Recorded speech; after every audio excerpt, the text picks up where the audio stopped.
So the exact steps to take in order to dump Windows 10 hashes with Mimikatz is first enable privilege debug, I guess. I'm not a very good user of Mimikatz, of course. Come on. At least this typo I didn't have to make. Okay, so we have enabled privilege debug, and then we'll just use this widget with this fancy name, secure SA, log on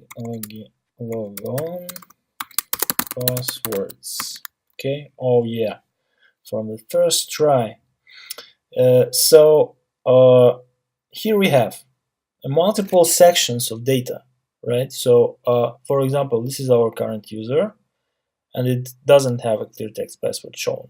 Okay, but in previous versions of Windows, most probably you would see that, even if it's like a domain user. Okay. However, we have SHA1 hash here, and we have NTLM hash here. So let's dump that. Okay. Let's copy that to another machine. Hashes txt. Okay, and let's edit it to be a little bit more neat. So this is NTLM. This is not LM, and this is some SH1.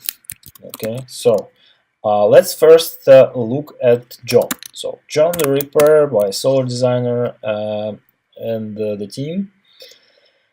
It's quite cool, yeah. So there are really effective trade-offs in its architecture that allow you to do basic password hash cracking. However, as you might see, it cannot decrypt